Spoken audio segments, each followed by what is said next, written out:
Hey there, it's Olivia Savannah here from Olivia's Catastrophe, and today I'm here to give you a recently reads video of 10 books that I've recently read and my thoughts on them. In the description box down below I'll have content warnings in case it's something that you need. Without further ado, let's get down to these 10 books that I've recently read.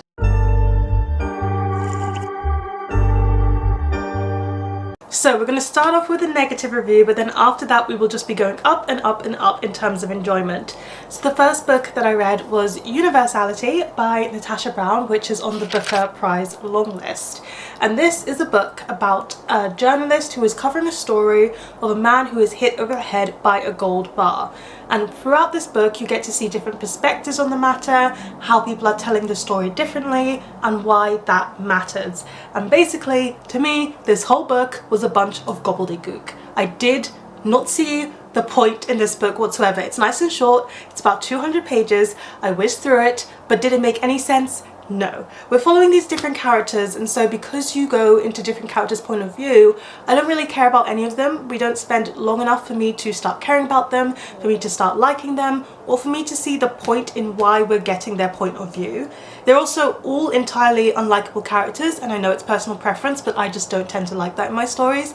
I like to have at least one character that I can root for, and I could tell that this was trying to have commentary on classism, on racism, on wealth, but it just did it in such an on-the-nose way that it just felt like it was trying to knock me over the head with the message, as well as me reading about a man being knocked over the head by a gold bar. I just really didn't like it, and I feel like we got to the end of the book and the last line is just so try hard. So try hard, this is deep philosophy, can't you see what I'm trying to do here? That I was just like, honey, no. So I just didn't like this book. I don't think it was written very well. I think it should have been told entirely from one person's point of view, because then we would have spent more time with them, we could have cared about them as a character, we could have seen why they're skewing the story the way that they wanted to, and from that perspective we could have understood that people see the story differently. But I just did not care. I did not care about this commune. I just didn't care about any of it. And so I finished it because it's a novella, and so I read it very quickly, all in one go, but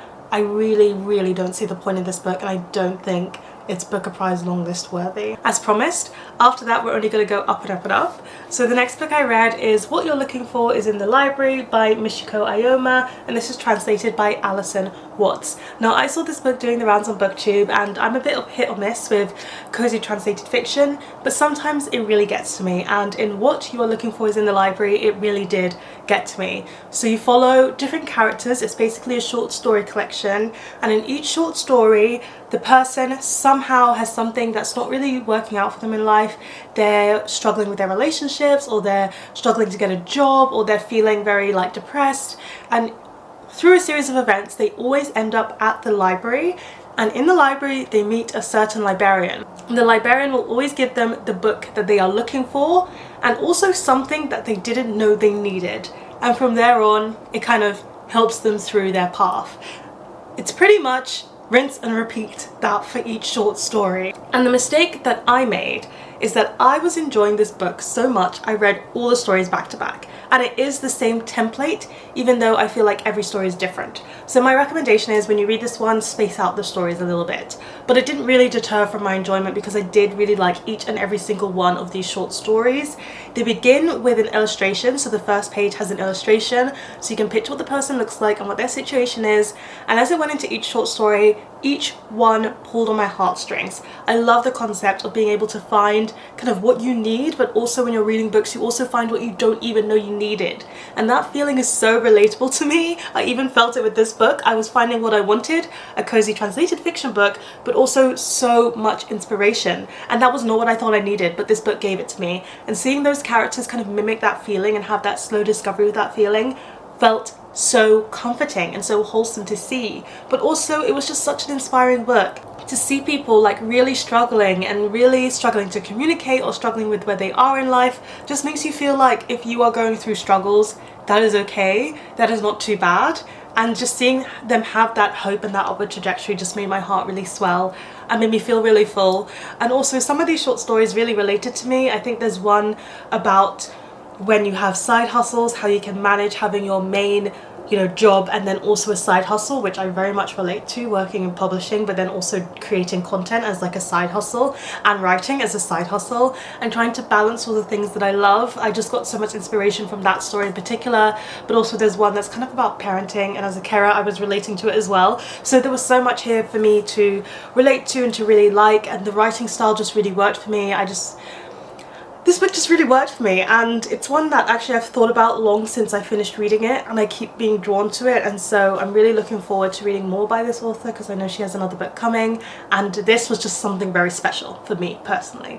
I went on holiday to Sicily. Now either the Sicily reading vlog and travel vlog is up or it's not, but either which way, while I was in Sicily, what my older sister does is she reads a book that's set in the place that she is going to. And I sometimes join her for that, I sometimes don't, but I did for Sicily, and my friend told me that Problematic Summer Romance by Ali Hazelwood is set in Sicily, and this was the perfect romance book to read while you're in Sicily because it is entirely set there, but it's also, you know, really taking the time to be there. She goes to so many places, she soaks up the culture, she really does some of the touristy things that we did and went to some of the cities that we did. So this was very much the perfect book to read while in Sicily. What this book is about is that it's an age gap, older brother's best friend romance where we're following this young woman who is in university and she goes through a terrible breakup, and her brother's best friend is the one who kind of answers her plea for help. And then you're also in the present day timeline where her older brother is getting married and she has to go to Sicily for the location wedding where of course this man is going to be her brother's best friend as well. And you hear that they've got history why they haven't talked for a while, but then they're all kind of in these close quarters for this wedding that she really wants to have go well because it's her brother's wedding and she really likes her brother. So wedding shenanigans also ensue, and I really like this. This is my second Ali Hazelwood book. She writes really well. She writes in such an addicting way that you just want to keep reading, and that's what I found with this book. Also, when I was reading it, their banter that these two characters have, Connor and Maya, is really funny and really entertaining. So I was actually giggling out loud and just like laughing while reading the book, which I really love when my romance can give me that feeling. It's so entertaining. One of my favorite things in books is for there to be a wedding and for there to be the wedding shenanigans with that great big bursting swell of love at the end when the wedding actually happens, and this managed to give that to me, so that made me very happy. I should also mention that the wedding has something to do with a couple that's in Not in Love by Ali Hazelwood, so if you do want to read this in order, it's kind of a sequel, but you don't have to. I didn't, and my favourite character ended up to be one of the main characters in Not in Love, so I'm gonna definitely read that one at some point. But I still managed to read this and I still managed to really enjoy it. Connor and Maya have such chemistry on the page, and they managed to do some really healthy communicating while still creating such a big struggle for them. In some ways, I do feel like the plot of this one is Pride and Prejudice, which I think is going to give people the wrong impression. But the fact that the male love interest needs to kind of get over himself for this romance to happen feels very Mr. Darcy equivalent. There are some steamy scenes in this.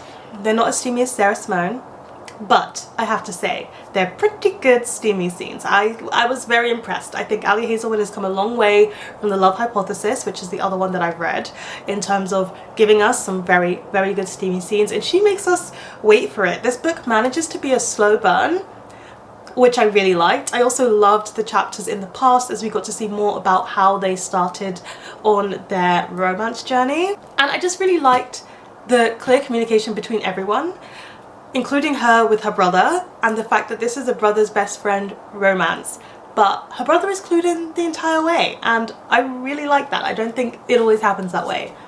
There is one gripe that I have with this book, and I've read many an age gap book.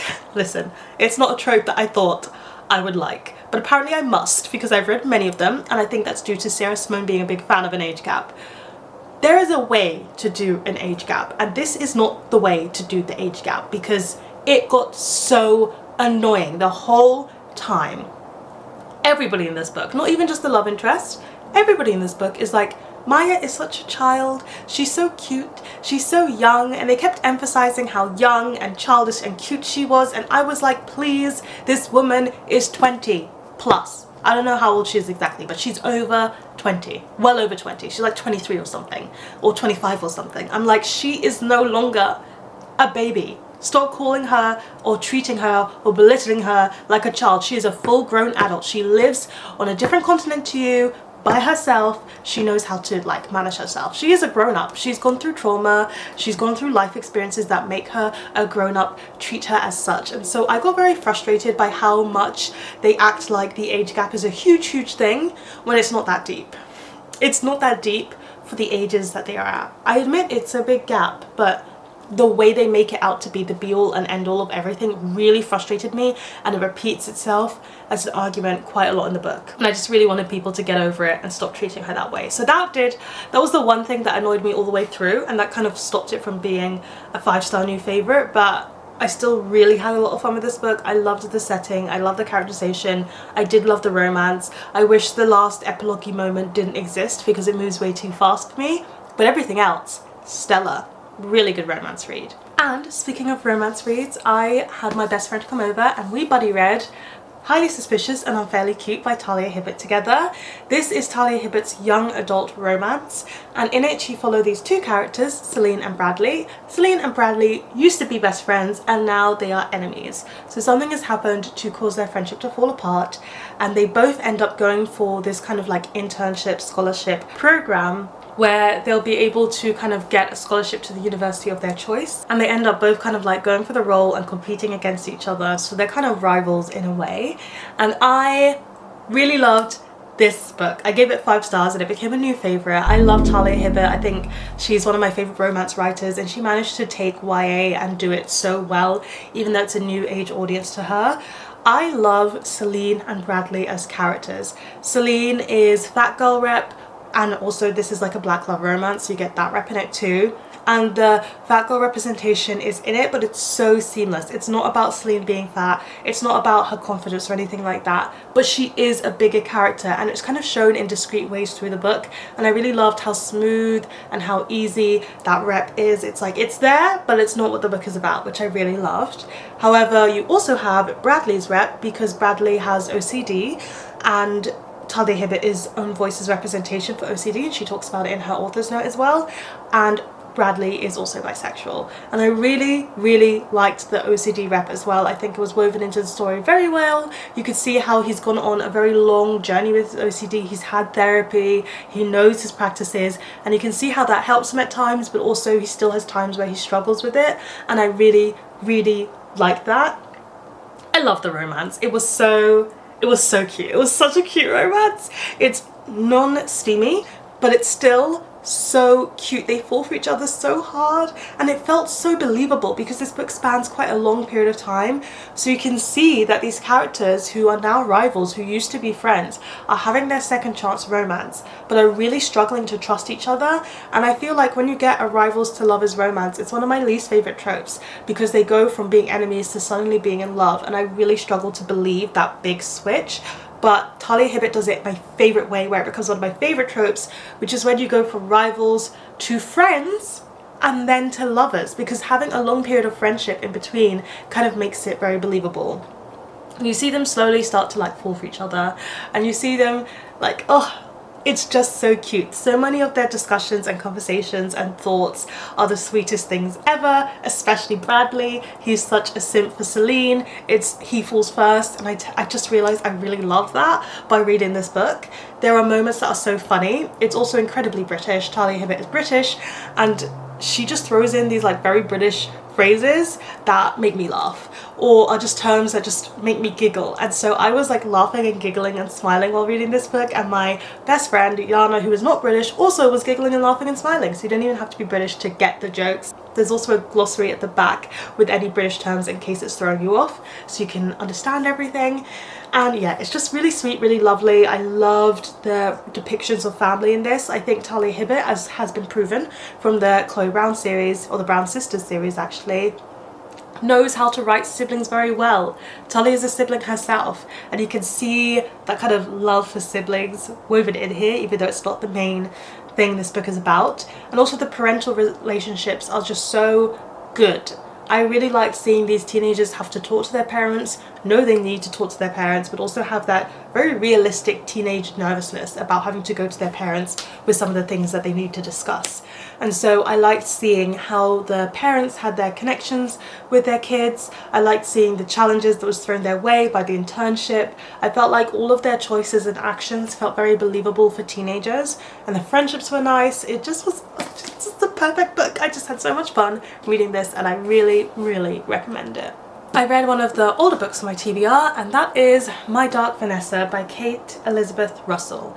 This book is a literary, kind of heavy on the emotions book, and it's about a young teenager who is 14, and she is sexually assaulted by her teacher multiple times. It's very much it's a paedophilia book, and you see that happen in the past, but then it also talks about her experiences as an adult who has this trauma and has had such a traumatic experience, and how that is still affecting her life in the present day. Now, there are two topics I really struggle to read about. One of them is cheating, and the other one is paedophilia. I just really struggle to read those books. I will never read Lolita. It's just never going to happen. And yet people recommended this book so much that I thought, you know what, I'm gonna push my boundaries and really try to read it, and I'm glad that I did, because I think this is such a good book. But it's a dark book. It's in the title, My Dark Vanessa, and it is really a dark book. I found it really hard to read. I actually had to take a break. I got halfway through and I had to take a break for like a week and a half before I could even pick up the book again, because it just hurts my heart so much that this happens to people, that you can see people letting it happen in this book, that you can see how much the trauma has depicted her and impacted her throughout her entire life. And she says something at some point in this book which broke my heart so much. I cannot say what it is because it's a massive spoiler, but it absolutely ruined me in that moment, and I had to put the book down and I was like, wow. Devastation. That was devastation. Reading that one line after everything we had read in this book was pure devastation. It's a very emotionally gut-wrenching book, and it's slow.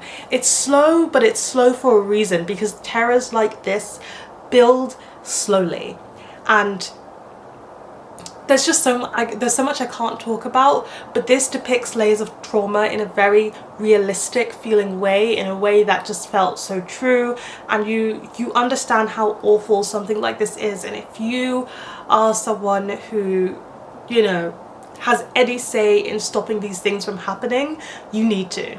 And if you notice anything, you need to call it out. And this book just shows that all the more. It was heartbreaking from beginning to end. I think it was just as long as it needed to be. I think it was very well written. I liked that our main character was a very unsympathetic character. She's very unlikable, and she makes choices that you might question, but you can also see that she is trying her best to protect herself, even though she's doing that subconsciously. She doesn't know she's trying to protect herself by the choices that she's making, but she is.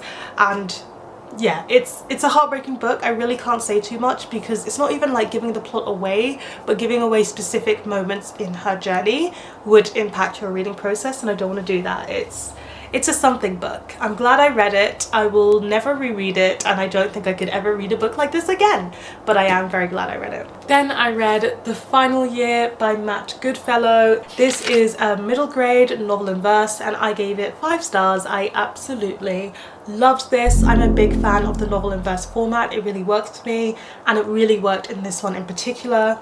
This is about a young boy and his final year in primary school before he goes to secondary school, so it's a very transitionary year. He's the oldest sibling in a lineup of 3 brothers, and their fathers, they all have different fathers, have abandoned them, so it's just them 3, their mum and their aunt, and they're from a like working class family. They don't have much money and they're just trying to get by. And in this year a lot happens. There are health scares, there's money issues, there's a big topic of when your best friend kind of stops becoming your friend and that friendship changes, and trying to make new friends. Also, our main character struggles with anger issues, and he has gone to therapy for that, and so he's got kind of what he needs to do to work through his anger and process it when it feels like that tantrum is going to like come out of him. So you get to see that kind of looked at as well, and this whole thing just kind of, it melted me. in a very nice way. It has its sad moments, it has its moments where everything feels really dark and desolate, but you also get to see so many lovely moments and moments of hope. In particular, I really liked seeing these three brothers. As the oldest brother to a mum who kind of works two jobs and spends quite a lot of time drinking, you get to see how he has taken on that responsibility and how much he loves his brothers, and how them not having their other parent around or their mother around that much does impact them, but they are still so, they're their own found family, even though they're actually a family. They are a family that support and love each other as those brothers do, and look out for each other. And I really loved seeing that. And at the same time, you can see that the mum is just doing her best with what she's been given, and so I also like seeing how the brothers kind of love their mum regardless of some of her flaws. The storyline of friendship is a big focus in this, and I think it handled it very well. I think it's something that young children and also young boys need to like see and relate to. I think friendship breakups are very hard, and having books that kind of give you that processing and emotions is very good. And also a large part of this is because he kind of discovers a book, and through discovering that book he discovers writing and poetry. It's about how poetry helps him through, how reading helps him through some of the tougher times in this final year. And again, I think that's something that, you know, is very good for children to have. I remember that my grandfather died when I was in my final year of primary school, and poetry and writing was something that really helped me through that as a child. I didn't really realise at that point that writing was helping me as much as it was, but it really was, especially as a lot of the poems I have from back in the day are from that period. So when I saw this book kind of reflecting some of my thoughts and feelings as I had as a child so well, I was like, oh my gosh, I'm so glad this is out there. This is something that I would have loved to read in my final year of primary school, also because I had a lot of friendship shifts being in an international school where people move away all the time. So I think this is stellar. I'm so glad it's out there. The poetry is kind of written in the way that he speaks, which is like from where he's from, and it was stellar. It was fantastic. It was simple enough for children to understand and follow, and I can see why it'd be such a good book for parents and guardians to read with their young boys when they are in their final year of primary school. So that's where I really recommend this book. I read 24 Seconds From Now by Jason Reynolds. I've read a lot of Jason Reynolds books and I think he's really good, so I keep reading them. This one I found to be good, but also not for me. So how will I review this? So this is a book about this young teenage boy who's going to sleep with his girlfriend and have sex with his girlfriend for the first time. And you start the book 24 seconds from when they're kind of in the middle of building up to what they want to do, and then it goes 24 minutes before, 24 hours before, 24 days before, 24 weeks before, so it keeps rewinding the time to, you know, build up to show their story. It's a black love story, and you get to see kind of how they came to meet each other, why they care about each other, why they decided to do this decision and make this choice that they want to take things a step further, but also the conversations that he has with his mom, with his sister, with his friends, and all the people around him as he tries to kind of get over his nerves, but also learn how to love someone appropriately in this situation. He gets good advice, he gets bad advice, he gets to hear about people's first experiences, and it's all very good. I really love that there is this book out there. I think it could be a very good method, again, for parents and guardians to talk about their teenagers, about, you know, having sex for the first time, what that can involve, protection, and also, as Jason Reynolds puts it in the afterword in this, boys deserve a love story too. And I think there's a lot of romantic leaning books that are geared towards women or geared towards queer people, but not as many geared towards just like straight black boys. And so I really liked that we get this story here, and you get to see how much he really loves and adores his girlfriend and wants to do right by his girlfriend, which is making him so nervous. And I did really like seeing all of the conversations that he had with different people. I think some were a bit more flippant, some were very informative, some showed the romantic side of things, and you got to see all these different depictions of love and how it's different for everybody. And I think that's just so healthy for teenagers to be able to see, generally speaking, as well. But the only thing I will say is that for me, I liked the second half of this book a lot more than the first half. For the first half, I was just like, why am I reading this? I feel like we're talking about characterization and a lot of things more than the actual point of the story. But then the second half of it had a story that kind of involved grief, and of course that piqued my interest, as grief is one of my personal special subjects. And then also it kind of delved a bit more into the love story and different people's love stories, and that worked for me. I'm also an adult reading a YA book. As you can tell, I read YA, I read middle grade, I read adult books, and most of the time I read them and I'm very perfectly happy and fine to read them. This was one of the few times that I felt I was an adult reading a YA book. It felt young for me. It felt like I was not the audience for this book, and I don't usually feel that while reading. And so the only thing I will say is that maybe this is a book best in the hands of the teenagers, best in the hands of the parents and the guardians and the teenagers to read it together, and that if you are an adult who reads YA for enjoyment, maybe this is not the one for you, because it was feeling that way for me. I then read Fierce Fragile Hearts by Sara Barnard. This is kind of a sequel to Beautiful Broken Things, which I've read before, and I gave that one 5 stars and it was a new favourite, so I wanted to continue on and read the sequel.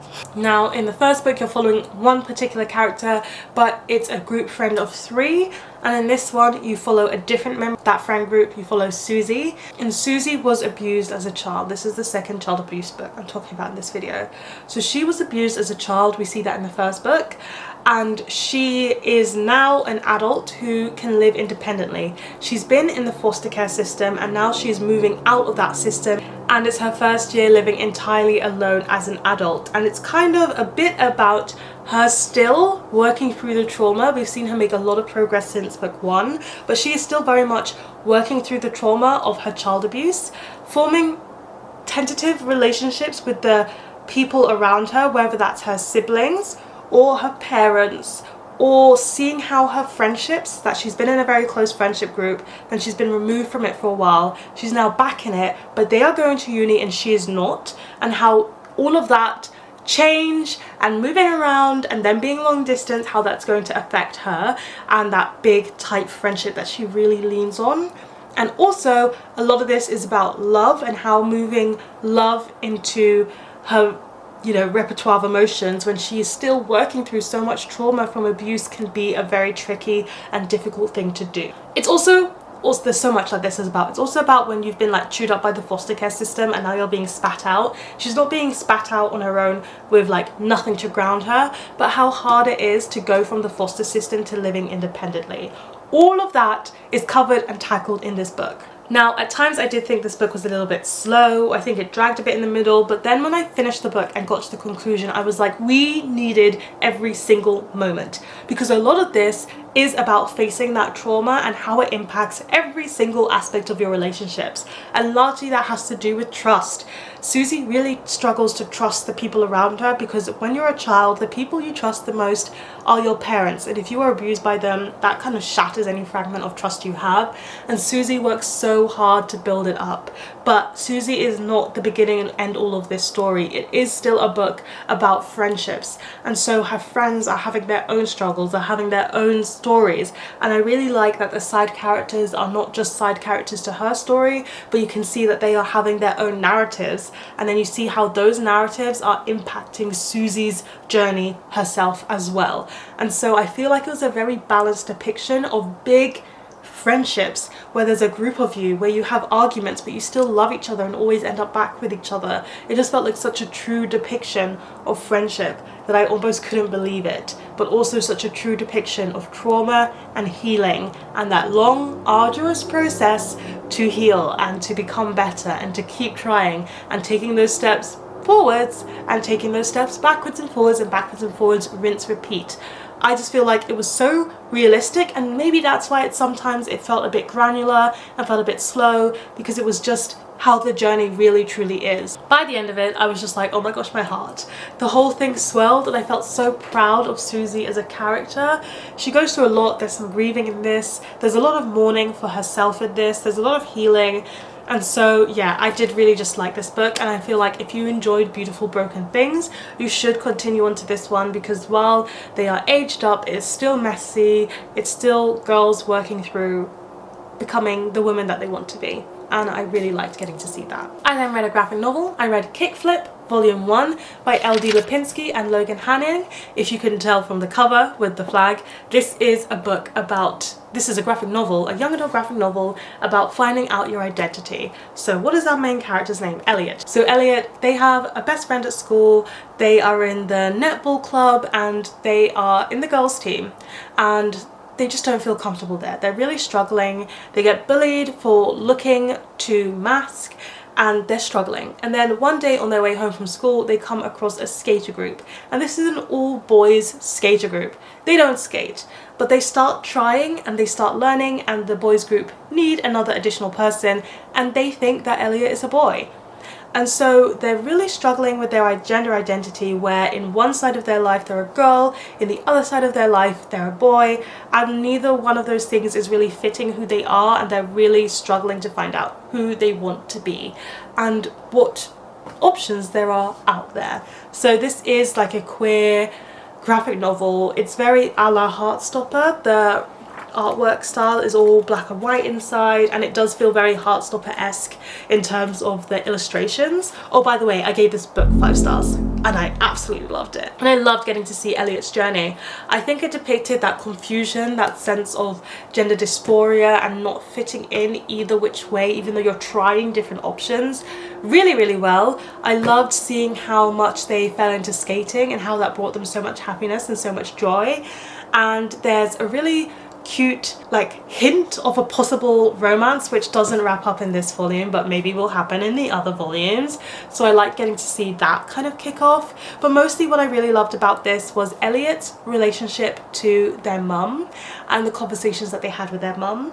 And yeah, that's all I'm going to say about that. But I really, really liked those moments with Elliot and their mum, and how much their mum was there for them throughout this whole period, because, you know, sometimes parents clue into when their children are not feeling okay, what they try and do to make their child feel as comfortable and as happy as possible. And I really love seeing that here. It's also got a really beautiful depiction of friendships on both counts, so their friend that they have at school and also their friends that they kind of develop in the skater group. It becomes quite found family-esque with the skater group, and I really liked how it talked about the coming out process, how coming out is a process with everyone, but also how everybody's journeys are very different, and how coming out as somebody who's non-binary can be different than coming out as someone who's bisexual.